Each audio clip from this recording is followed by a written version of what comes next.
Irmãos, falar sobre a palavra de Deus e especialmente sobre a ideia de multiplicação é uma coisa muito, muito boa, né? Muito confortável para fazermos isso.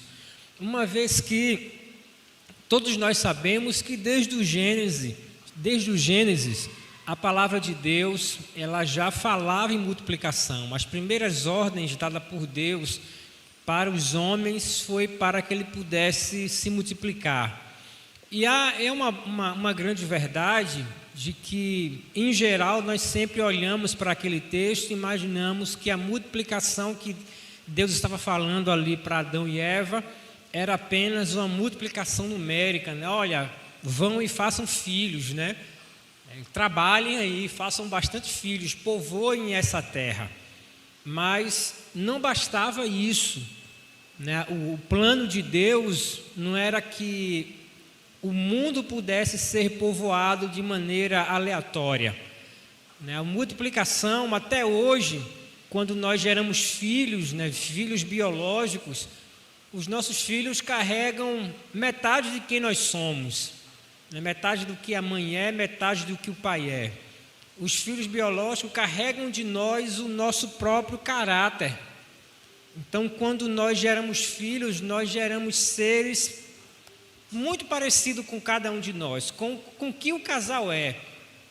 E essa multiplicação, ali implícita em Gênesis, também tinha isso. Deus queria que, assim como o homem levava a sua imagem, né, ele levava a sua semelhança, que os filhos de Adão e Eva pudessem continuar multiplicando isso. Então não era multiplicação aleatória. Deus queria povoar a terra com homens e mulheres que tivessem bom caráter, que tivessem o caráter de Deus, que refletisse a imagem de Deus. Mas todos nós sabemos que o pecado veio e corrompeu tudo isso. E o diabo ele é fera nisso, né? Ele é craque nisso, em distorcer tudo aquilo que Deus fez de bom. Então, tudo que Deus fez, ele olhava no final do dia e dizia que aquilo era muito bom, era bom. Até que, quando chega para nós homens, ele diz, olha, foi muito bom isso que nós criamos, né, como Trindade. E aí,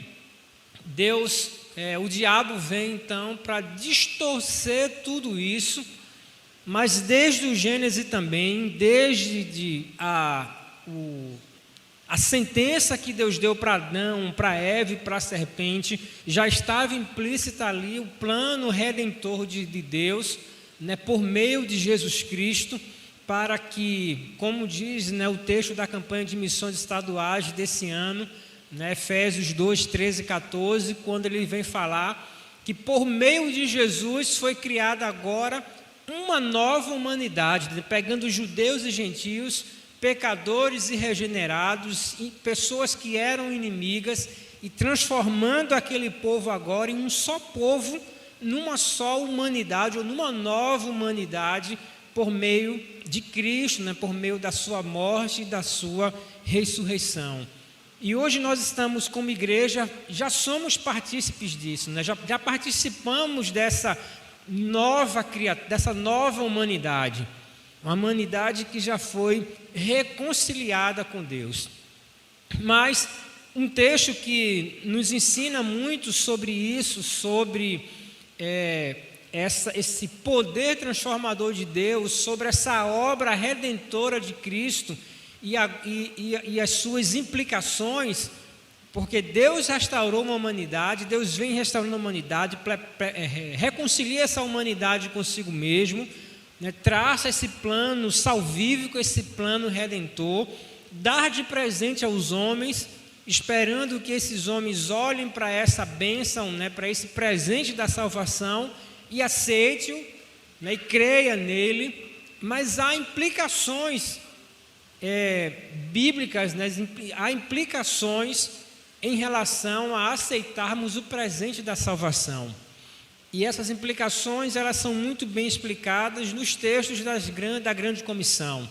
Nós encontramos isso em Marcos, encontramos isso em Mateus, encontramos em Atos, Cristo dando uma ordem para que pudéssemos seguir pelo mundo, proclamando o seu evangelho, fazendo discípulos de todas as nações. E eu quero ler com os irmãos exatamente o texto mais conhecido da Grande Comissão, que é o de Mateus 28, do 18 ao 20. Mateus 28, do 18 ao 20.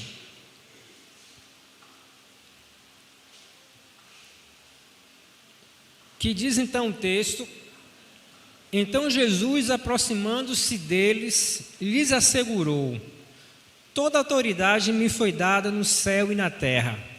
Portanto, ide, fazei discípulos de todos os povos da terra, fazei com que todos os povos da terra se tornem discípulos, batizando-os em nome do Pai e do Filho e do Espírito Santo, ensinando-os a obedecer a tudo quanto vos tenho ordenado. E assim eu estarei permanentemente convosco até o fim dos tempos. Diz a palavra do Senhor, e que Ele possa aplicar a sua palavra lida em nossos corações. Queridos, esse que é um dos textos da Grande Comissão, escrito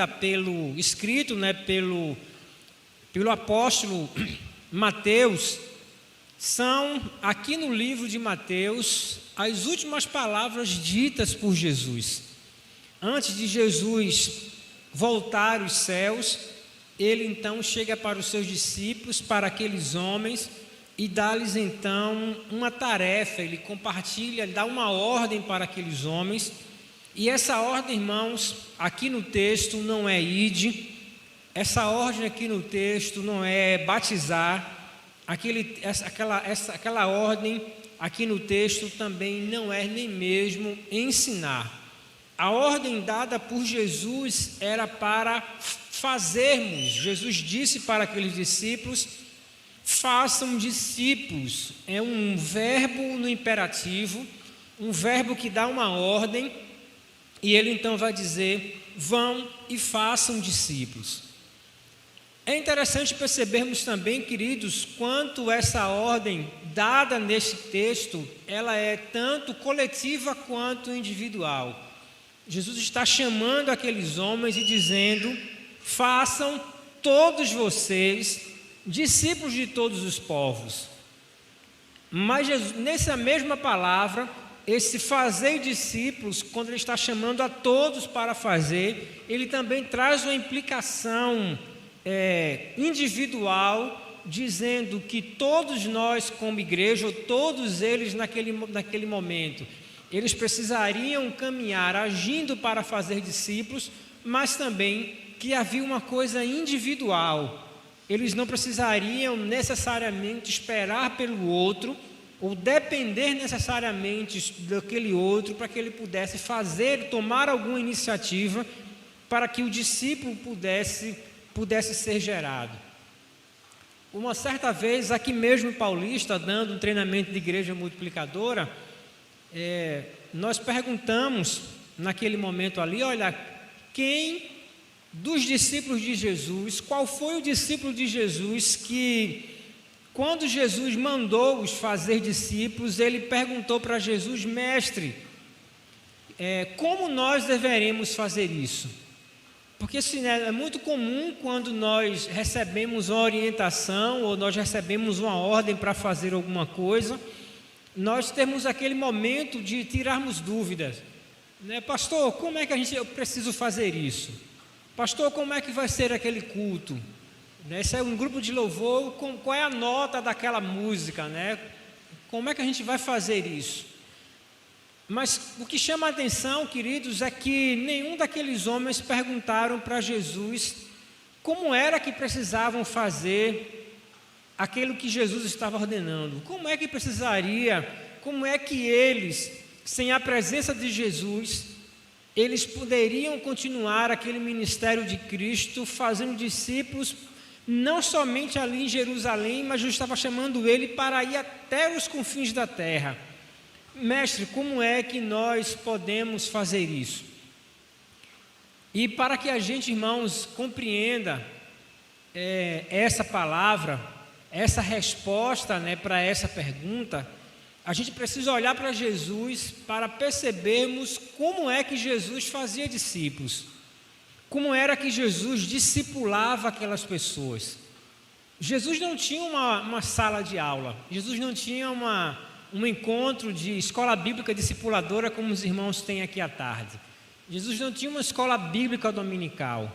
Ele não tinha um lugar para se reunir para que nós pudéssemos viajar para algum lugar, como o Multiplique agora no final do ano, lá em Águas de Lindóia, para que os discípulos pudessem aprender dele. Então, irmãos, onde era a sala de treinamento de Jesus? Onde é que Jesus ensinava aqueles homens? Se nós relermos os evangelhos, nós vamos perceber que todos os lugares possíveis eram lugares onde Jesus estava diariamente discipulando aqueles homens. Quando eu leio esse texto, pastor John, eu sempre lembro das ceias que Jesus teve com os seus discípulos. A bem verdade é que a última ceia, Jesus marcou um encontro com aqueles homens. Mas as outras ceias que estão descritas na Bíblia, os outros momentos de Jesus sentar para comer com aqueles homens, eram apenas momentos de compartilhar o alimento. E o que tinha naquela mesa? Pão, vinho, algumas especiarias, talvez alguma carne estivesse presente naquele momento. E Jesus aproveita aquele momento para ensinar uma coisa muito profunda para aqueles homens. Jesus chama a atenção dele para aquele cálice de vinho. Ele diz: olha, esse aqui é meu sangue, simboliza o meu sangue que eu vou derramar por amor a vocês. Vejam aqui esse pão, e eu olho para aquele simbolismo daquele pão seco, né, que para nós parece muito com um beiju, né, e Jesus quebrando aquele pão, né, destroçando aquele pão e dizendo: olha, isso aqui representa o meu corpo, que vai ser destruído, né, destroçado por amor de vocês. Comam, me bebam e participem do meu sofrimento. Jesus, ele abençoou aqueles homens muitas vezes no seu local de trabalho. Jesus visitou aqueles homens num barco, esteve com ele durante a tempestade. Jesus visitou aqueles homens durante a tempestade. Jesus ajudou aqueles homens a pescar. Jesus ensinava aqueles homens enquanto caminhavam. Jesus ensinava aqueles homens quando ele sentava no pé do monte ou no alto do monte para ensinar-lhes aquilo que o Pai tinha ordenado. Todos os momentos que Jesus tinha com aqueles homens eram momentos de compartilhar o Evangelho, de discipular aqueles homens. Jesus, ele ensinava aqueles homens no dia a dia, com as coisas mais simples, nos momentos mais simples do dia, eram os momentos que Jesus estava ensinando aqueles homens. Por isso que quando aqueles homens ouviram Jesus dizer: vão e façam discípulos, eles sabiam exatamente o que Cristo estava dizendo, eles entendiam o que Jesus estava dizendo: vão e façam com os outros a mesma coisa que eu fiz com vocês. Por isso que eu gosto, irmãos, desse ide, que nós sempre continuaremos falando: vamos cumprir o ide do Senhor, precisamos cumprir o ide. Mas o ide nesse texto, né, e no texto original, ele vai concordar com ensinando e batizando, que para nós é o que no português diz que é um gerúndio, que expressa uma ação que iniciou e ainda não foi concluída. A bem verdade é que no original esse id não é gerúndio, mas é muito parecido com o nosso gerúndio. E esse id, irmãos, talvez a melhor palavra para que nos ajude a compreender essa passagem é que se nós substituíssemos ele por indo. Portanto, Jesus disse: indo para onde? Enquanto vocês estão... Mamãe está ali, minha filha, bem ali do outro lado. Essa que é a Esther. Quando Jesus estava dizendo para os seus discípulos, portanto, indo para onde? Enquanto vocês estão vivendo, enquanto vocês estão convivendo com as pessoas, enquanto vocês estão criando, olha os gerúndios, indo e indo, enquanto vocês estão vivendo, enquanto vocês estão se casando, enquanto vocês estão namorando ou fazendo alguma coisa da sua vida, façam discípulos nesses momentos. O texto da grande comissão, irmãos, ele vem nos chamar a atenção para algo que nós temos de mais precioso na nossa humanidade, que é a capacidade de podermos nos relacionar com as pessoas, de sermos pessoas que vivem, que convivem com outras pessoas, que vivem em sociedade, que compartilham de coisas simples, que comem, que se sentam para conversar, que tem coisas muito em comuns com outras pessoas, como a dor, como o sofrimento, como a alegria, né, com a força do trabalho, o cansaço.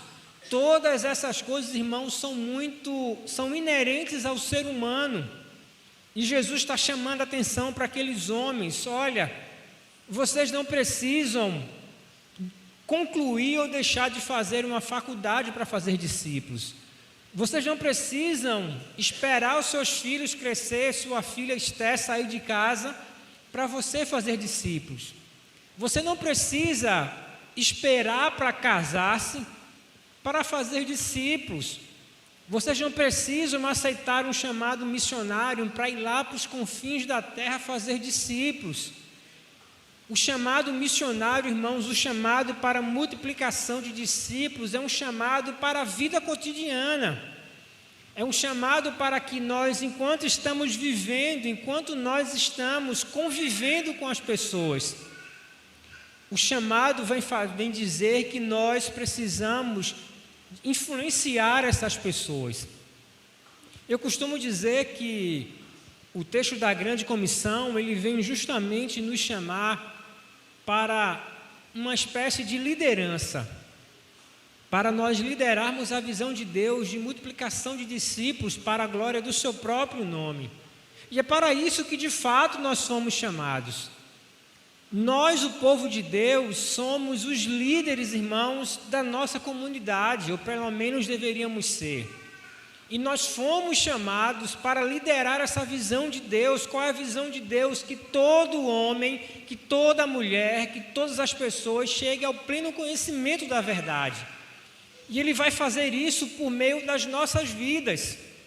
Então nós fomos chamados para liderar essa visão de multiplicar discípulos em todos os lugares para a glória do Senhor. Então, desde a nossa casa, desde a criação dos nossos filhos até os lugares mais longínquos, nós fomos chamados para discipular essas pessoas com o que há de mais simples na nossa vida, por meio dos nossos relacionamentos. Foi assim que Jesus fez com aqueles homens. Jesus convivia com aqueles homens e influenciava aqueles homens a fazer aquilo que Ele estava ensinando para aqueles homens diariamente. O Mark, eu sempre não sou muito bom de inglês, mas não é o Mark Dever, é o Mark Splitters, eu acho que é isso. O Mark Dever tem uma coleção de livros das 9 marcas. Uma delas escrita por um outro Martin. Ele fala de como criar uma cultura de evangelismo. E dentro desse livro ele vem chamar uma coisa muito importante. Ele define o que é evangelização. E então ele diz que evangelização é um ensino da palavra de Deus com o objetivo de persuadir. E o que ele está dizendo com isso? Que todas as vezes que nós estamos... Nem se preocupe com a criancinha aí, viu? Eu tenho um problema com adulto falando, né? Tira a minha atenção, mas com criancinha eu estou acostumado. Eu tenho uma de 6 anos. Então deixa ele aí falar em línguas estranhas. Ele pode, né, pastor? E aí não tem nem quem interpreta. Talvez a mãe ou o pai aí possa interpretar alguma coisa, mas deixa ele falar aí. E ele diz então, o Martin, ele diz que evangelização é o ensino da palavra de Deus. Então, todas as vezes que nós convivemos com as pessoas e compartilhamos o Evangelho, nós estamos ensinando com Jesus, ou pelo menos precisamos ensinar as pessoas sobre Jesus. Mas isso precisa ser feito com um objetivo. Nós não proclamamos a palavra de Deus de maneira aleatória. Nós não proclamamos a palavra de Deus apenas como mais uma história, para entreter as pessoas em algum momento. Nós proclamamos a palavra de Deus com um objetivo. E qual o objetivo que nós temos? Nós temos o objetivo de convencer, que a pessoa seja convertida, né? Que ela se convença do pecado, da justiça e do juízo. Esse é o trabalho do Espírito Santo. Mas quando nós estamos ensinando o Evangelho, o nosso objetivo, nós precisamos ter esse objetivo de que as pessoas ouçam, aprendam e se convertam. Por isso que nós temos que o nosso objetivo, que ele diz que com o objetivo de persuadir, de convencer a pessoa. Não é simplesmente uma persuasão por meios humanos, mas nós queremos que as pessoas se convençam da palavra de Deus e que elas se convertam e entreguem as suas vidas para Jesus. Quando a grande comissão está nos chamando para fazermos discípulos, para em todos os momentos do cotidiano da nossa vida, nós apresentarmos a palavra de Deus, nós estamos falando desse evangelho, dessa evangelização. E nós precisamos evangelizar as pessoas, ensinar-lhes o evangelho com esse objetivo de persuadir as pessoas a entregarem as suas vidas a Cristo. Não há necessidade, irmãos, de pregarmos o Evangelho se não há um objetivo final, que é de conduzir as pessoas para Cristo. Então, a grande comissão, irmãos, ela vai nos chamar para que nós continuemos, para que nós dermos continuidade a essa multiplicação de discípulos em todos os lugares que nós estivermos. Por isso que ele vai dizendo, olha, desde daqui até Jerusalém, por onde vocês passarem, vão evangelizando, vão discipulando pessoas, vão criando novos líderes, vão batizando as pessoas, vão evangelizando as pessoas, para que o evangelho assim possa chegar até os confins da terra. Mas eu sempre gosto de pensar em 3 coisas nesse texto da grande comissão que sempre me saltam os olhos, porque nós estamos apenas falando aqui do verso 19, mas o verso 18, ele vem declarando a autoridade de Cristo. Ele está dizendo que toda autoridade foi dada a Ele em todos os lugares, seja no céu, seja na terra, em todos os lugares, o Senhor Jesus, Ele tem toda a autoridade. E nós bem sabemos, irmãos, ou pelo menos precisamos todos sabermos, que a missão de reconciliar o povo, o mundo com Deus, não é da igreja do Senhor. Não é do pastor Jamerson, do pastor Jonah, de ninguém aqui, ou de qualquer pessoa nesse planeta, a missão de levar as pessoas até Deus. Não é a nossa missão que é de reconciliar o povo com Deus. A missão é do próprio Deus. O pastor Fernando Brandão, ele diz sempre uma frase de que quando o homem pecou no Éden, Deus se transformou no primeiro missionário. E eu lembro do pastor Sandro Rocha, de Missões Mundiais. Ele passou 13 anos na China. E ele disse uma coisa para mim muito interessante. Ele disse: Jamerson, quando eu fui para a China e cheguei na China, eu tive um grande desafio, ou grandes desafios, mas o meu maior desafio não estava na cultura chinesa, não estava na comida chinesa, em ter que comer besouro, ter que comer cachorro em algum momento. E ele disse que chegou a comer cachorro, né? Porque a gente pensa que cachorro tem em cada esquina, né? Mas é uma comida também esotérica não, como é que se chama? Exótica. Esotérica é outra coisa. Também uma comida exótica lá, mas eu estou fora dessa comida exótica. Mas ele disse: não foi a comida a dificuldade maior, não foi o mandarim com os seus 4 alfabetos.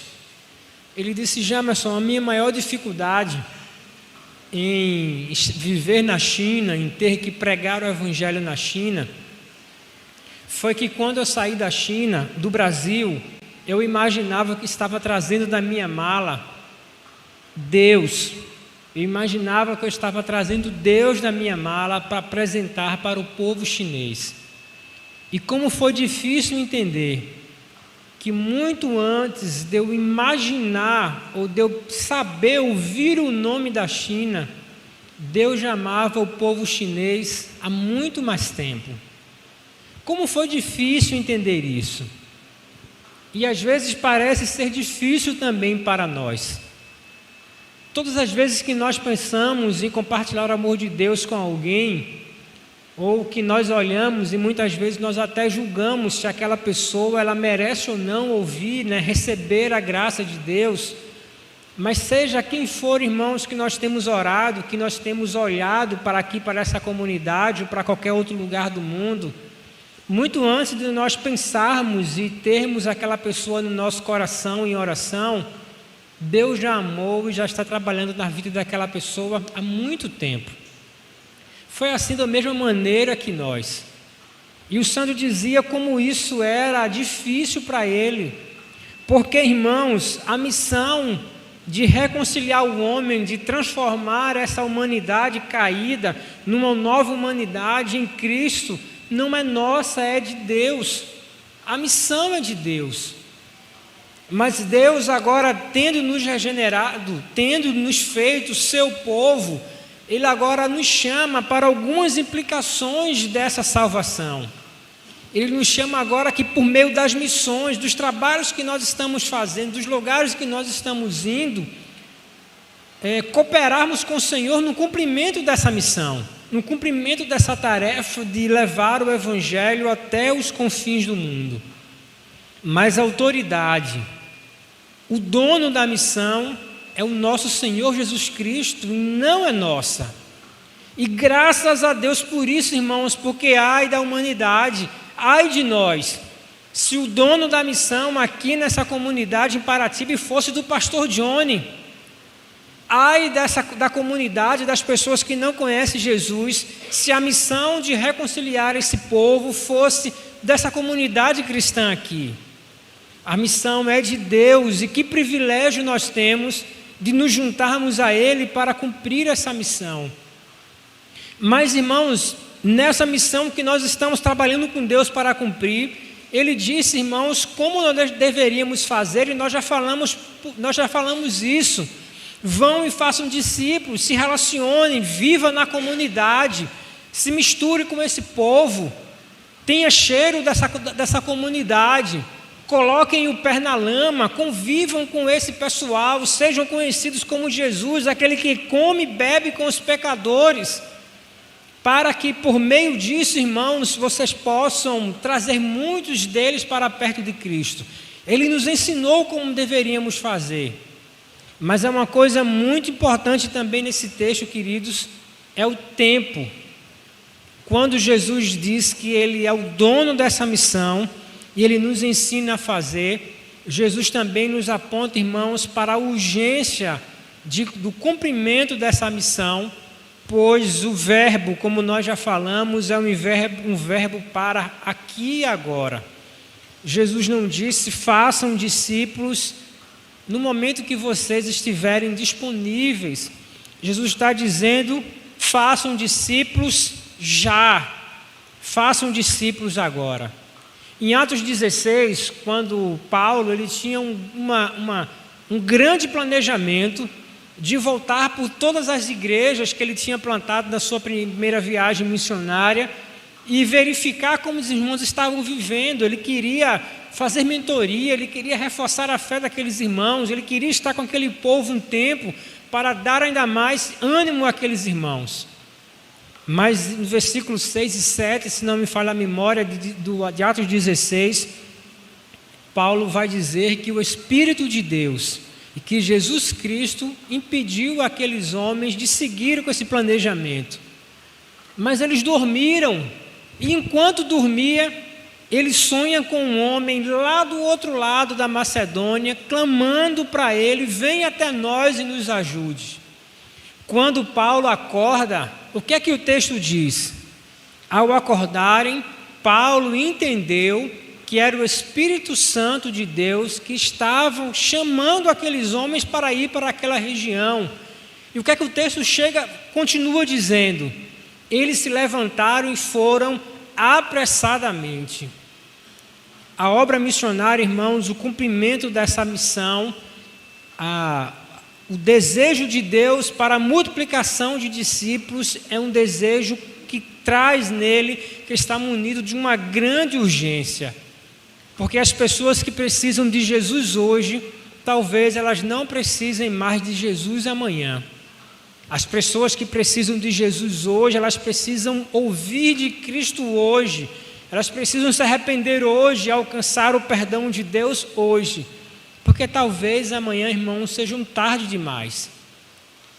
A tarefa que o Senhor tem compartilhado conosco, que nós chamamos desse grande comissionamento, nós precisamos estar atentos que o Deus de toda autoridade, o Deus da missão, Ele tem nos chamado para participarmos com Ele dessa missão. Ele tem nos ensinado como nós precisamos realizar isso. E Ele tem dito, queridos, o quão urgente é que nós nos apressemos em fazer isso. Quando nós estamos fazendo um treinamento de igreja multiplicadora, há uma parte que fala de que se nós entendemos que a missão ou o Evangelho de Cristo, né, a forma que o Senhor nos ensinou por meio dos relacionamentos, e que se nós já somos uma igreja relacional, e a gente pode provar isso aqui, talvez o pastor Johnny já tenha feito isso aqui, e eu quero fazer uma breve pesquisa aqui nesse momento. Então, quantos irmãos se converteram aqui depois de ouvir alguma mensagem por meio de TV, rádio ou internet?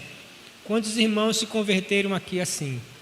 Quantos dos irmãos se converteram porque pegaram uma literatura recebida de alguém, leram e se converteram?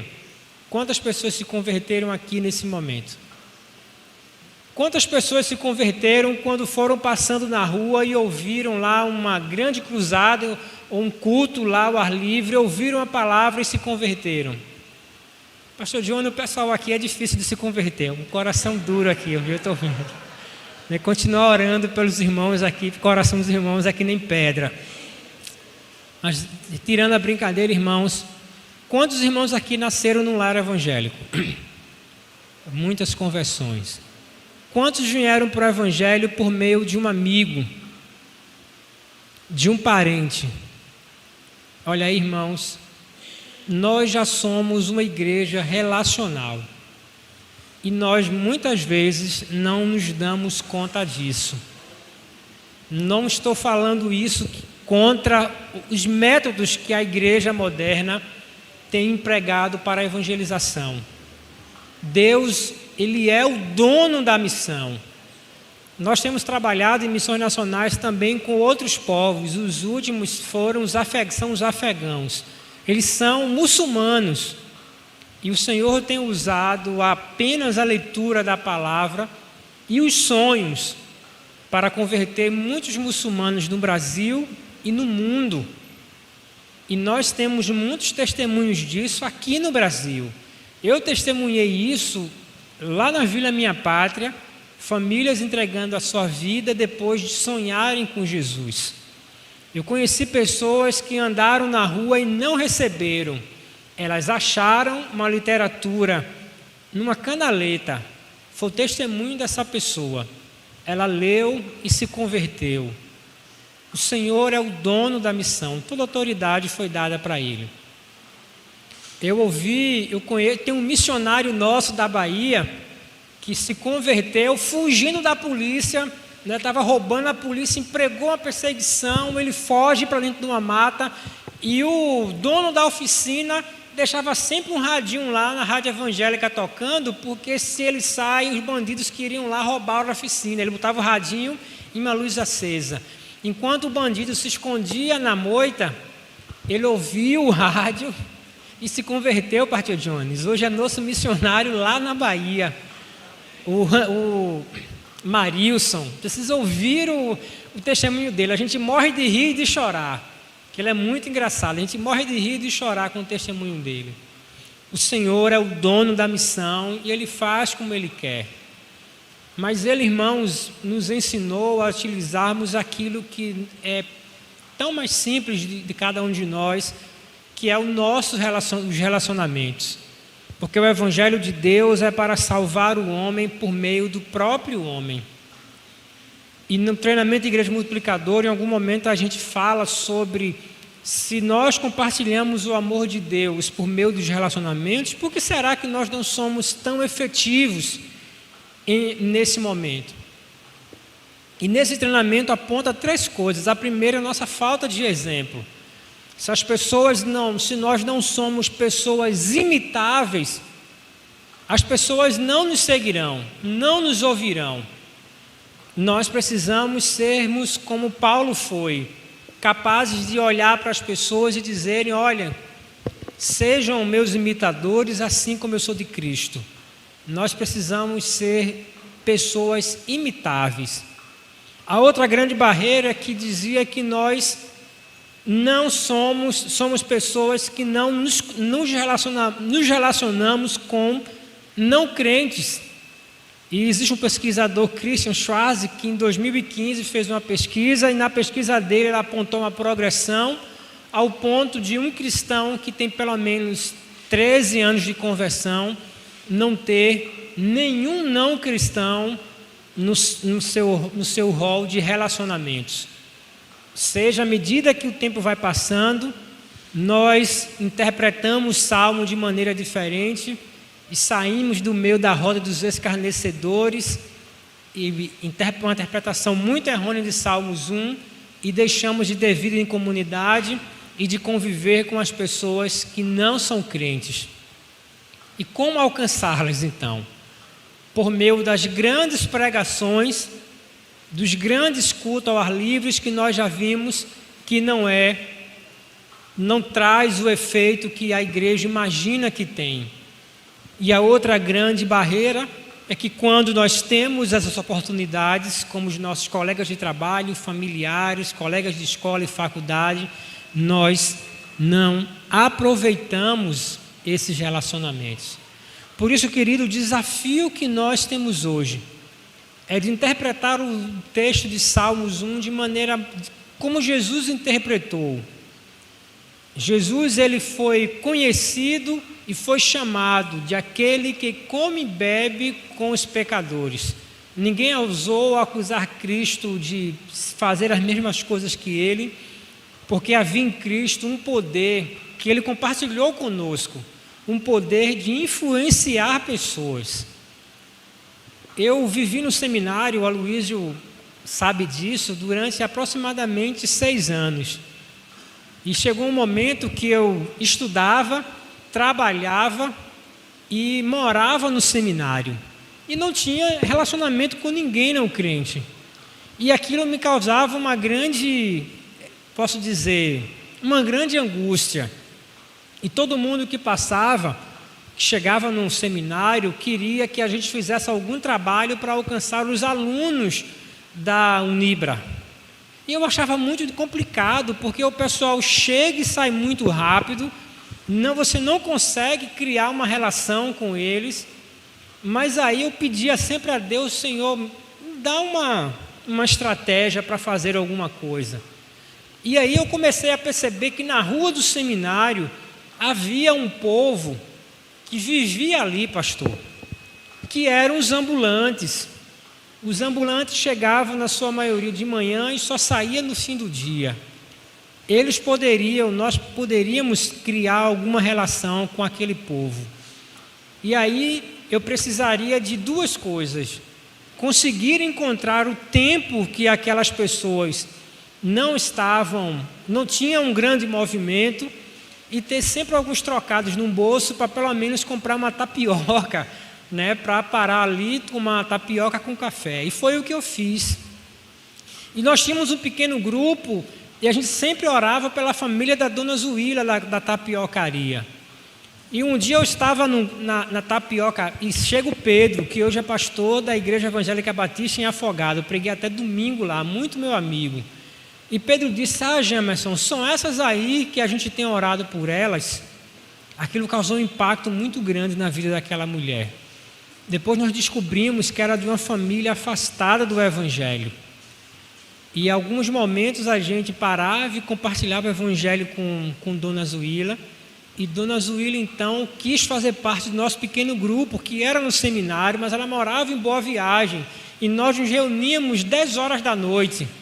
Não dava para ela, mas ela procurou uma outra igreja e fez a sua reconciliação com Cristo, apenas com uma tapioca e um café.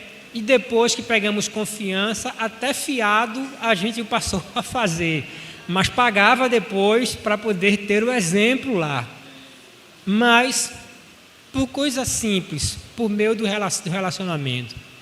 E o Senhor me tirou do seminário e me colocou agora numa comunidade onde você chega na rua, irmãos, onde nós passamos de carro, tinha mais menino do que gente na rua. Tudo de férias. Eu acho que tinha uns 30 crianças na frente do prédio. E aí eu entro numa rua e passo por algumas ruas para chegar em casa, e Rebeca disse que eu pareço arroz de feira, alguma coisa assim. Porque todo mundo me conhece. E aí, quem corta cabelo tem sempre um cabeleireiro que é de sua confiança, né? Todo mundo tem isso. E eu tinha o meu. Mas eu chego na comunidade e tinha lá, se você olhar a barbearia do meu cabeleireiro, dá medo de entrar, que parece que ela vai cair. E aí o cabeleireiro fica lá, vários adolescentes com aqueles cabelos cortados, com aqueles cortes horríveis, né? Tudo cheio de gíria, cheio de tatuagem. E aí eu fui lá pedindo misericórdia a Deus: vou cortar meu cabelo aqui. E ele pega, irmãos, a escovinha de pentear o cabelo, é uma escovinha daquela que você coloca na mão para lavar. Tem uma escovinha que você pega assim, prende na mão para lavar, bem fininha. Ela é branca, é rosinha e branca os pelos, mas estava preta, porque ele deve usar ela pelo menos há um ano que não troca aquilo. E eu fui lá, sentei e comecei a cortar o cabelo com ele. Ele corta muito bem, graças a Deus. E a família dele, irmãos, família que é afastada do Evangelho, conhece muita música crente.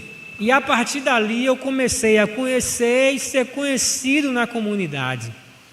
O nome dele é Caio, orem pelo Caio. E eu falando que eu tenho uma maquininha que a minha esposa me deu de café, e ele disse que nunca tomou café numa cafeteira daquela. Eu nem disse, ela vai saber agora. Mas eu chamei Caio para tomar café lá em casa. Ele não veio ainda porque a cafeteirazinha, ela começou a criar mofo dentro. Desmontei ela essa semana inteira, limpei ela inteira, e agora a gente pode tomar café. E eu espero que ele aceite, que ele vá lá em casa, que ele conheça uma cultura completamente diferente da minha. Mas, irmãos, apenas coisas simples. A comunidade sabe que eu sou pastor. A comunidade, eu convivo com o pessoal da comunidade. O pessoal em frente à minha casa fumando maconha. Eu fico lá em casa sentindo o cheiro da maconha que o pessoal está fumando na frente de casa. Será que a gente não vai pensar em fazer nada por aquelas pessoas? Foi o que o Senhor nos chamou. A obra é minha. Eu vou estar com vocês nisso porque não é fácil. É duro, é difícil. O sofrimento vai fazer parte. Vocês vão precisar abrir mão de muita coisa. O chamado não é para uma vida tranquila. Mas eu vou estar o tempo inteiro com vocês. Todo o poder que eu tenho vai estar empregado nessa obra. Vão e façam, confiem. Façam discípulos, multipliquem discípulos, se misturem com esse povo e influenciem esse povo para que eles olhem para mim e que eles se convertam, reconheçam o seu pecado, os seus pecados e se voltem para mim. Façam que apenas eu seja conhecido entre eles, porque o restante é comigo. É somente isso que o Senhor tem pedido para que nós façamos. Não precisa curso de teologia. Não precisa muitos anos de leitura bíblica para isso. Não precisa nem mesmo saber ler a palavra de Deus. Eu conheço grandes líderes multiplicadores analfabetos. Precisa apenas entendermos que se nós somos cristãos, e eu acho que o Dawson Trotman que disse isso certa vez, a igreja que não evangeliza, ela se fossiliza, e ela disse, olha, disse Jesus, vinde a mim, eu vos farei pescadores de homem. Jesus nunca fala com o que promete. Se você ainda não é um pescador de homem, talvez você ainda não veio até Cristo. Isso foi o que Dawson Trotman disse. E o meu desejo, irmãos, nessa noite, a minha oração, e certamente é o desejo de Deus, que todos nós que estamos aqui, os que estão nos ouvindo também, por meio da transmissão, possam atender esse chamado de Cristo, para que possamos ir a Ele e todos nós nos tornemos pescadores de homem para a glória do Senhor. Eu finalizo, irmãos, mais uma vez agradecendo os irmãos pelo privilégio de poder estar com vocês nessa noite. Mas eu quero finalizar, irmãos, dizendo uma coisa muito importante. Muitas vezes, quando nós estamos nesse trabalho missionário, nós colocamos as coisas nos lugares errados.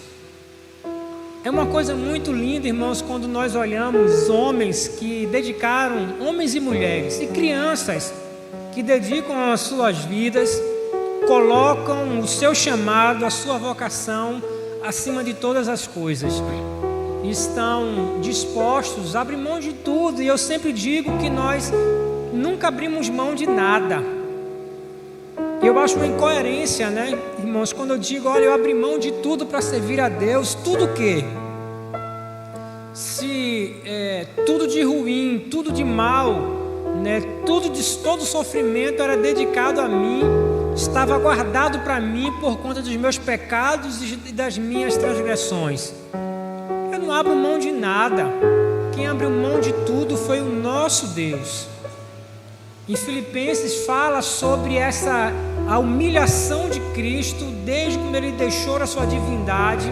Imagina o Criador se tornando um homem, sendo gerado. Eu fico pensando, imagina o Criador tendo que mamar uma mulher, depender de um seio de uma mulher para se alimentar.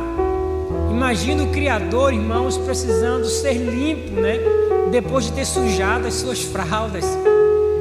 Veja que humilhação, e não para por aí. Depois de tudo isso, ele ainda precisou ser humilhado, ser morto. O Deus eterno permitisse morrer para que e ser enterrado por homens, queridos. Ele abriu mão de tudo. Nós não abrimos mão de nada, mas recebemos tudo de graça. Recebemos a graça de Deus de graça. E como isso, irmãos, é lindo, como isso é impactante quando nós pensamos nessa coisa. Por isso que eu sempre penso, irmãos, que olhem, nós não estamos fazendo isso por conta de outros pecadores semelhantes a nós. A igreja do Senhor não está cooperando com Deus para levar pessoas a Ele, porque ama os pecadores. Não é pelos pecadores que a igreja está proclamando o nome de Cristo, fazendo Cristo conhecido. Mas por que motivo será, pastor? A igreja do Senhor, irmãos, está pregando o evangelho, está tornando Deus conhecido entre as nações, porque é a boa notícia que nós compartilhamos. Qual é a grande situação? O mundo está perdido. Não há salvação. Todos pecaram e foram destituídos da glória de Deus. Todos estão caminhando para um lugar que foi preparado para o diabo e seus anjos. Mas os pecadores herdarão também esse lugar de sofrimento eterno. E qual a boa notícia?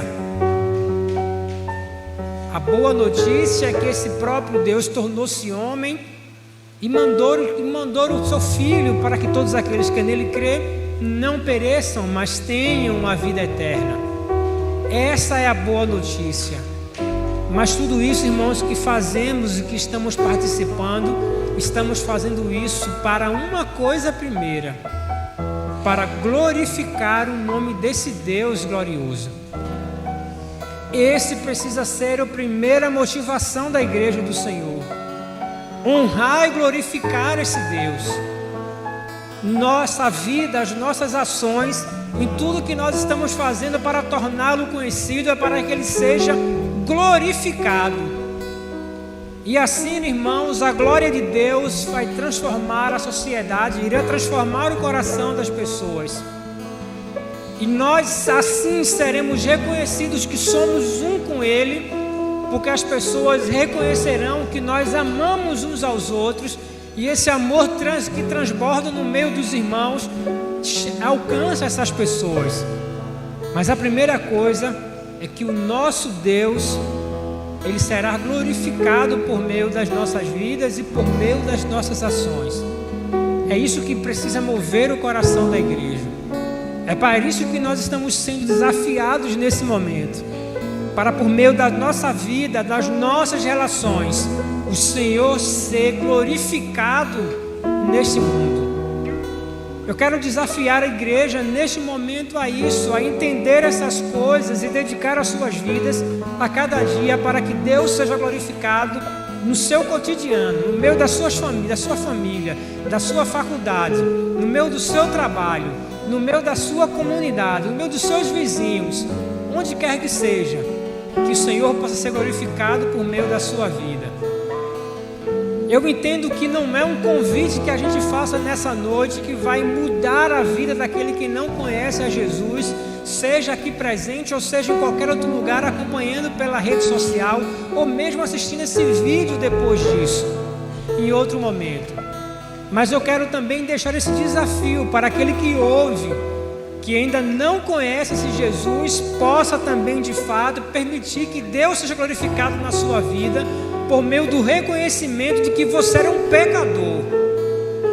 Um reconhecimento que as suas ações, que as suas atitudes, que a sua vida estava levando para um lugar cada vez mais distante para o Senhor. E não há nada em você, não há nada em nós, igreja do Senhor, que possa trazê-lo de volta. Mas o Senhor Deus, que crucificou Jesus Cristo desde a eternidade, que sacrificou o seu Cordeiro, que reconciliou o povo desde a eternidade, Ele está dizendo: vinde a mim e eu vos farei pescadores de homens. É esse desafio do Senhor para aqueles que não conhecem Jesus neste momento. E eu quero orar nesse momento, encerrando a minha palavra, e com desejo de que Deus seja glorificado nessa noite, por meio das nossas vidas entregue ao Senhor para completar a missão, e também na vida daqueles que neste momento em seu coração estão entregando a sua vida ao Senhor e recebendo dele a salvação. Santo e amado Deus, louvado e engrandecido é teu santo nome.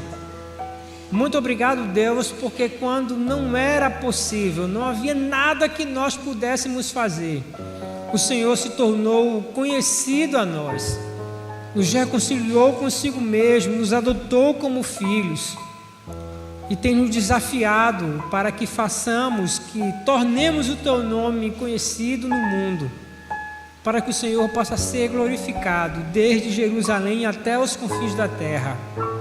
Pai, se há alguém que nesta noite precisa se reconciliar com o Senhor, que precisa confessar um pecado, Se há alguém nessa noite que precisa se arrepender dos seus pecados, que o teu Espírito, somente o teu Espírito Santo possa nessa noite, Pai amado, realizar essa obra, para que haja uma grande festa no céu.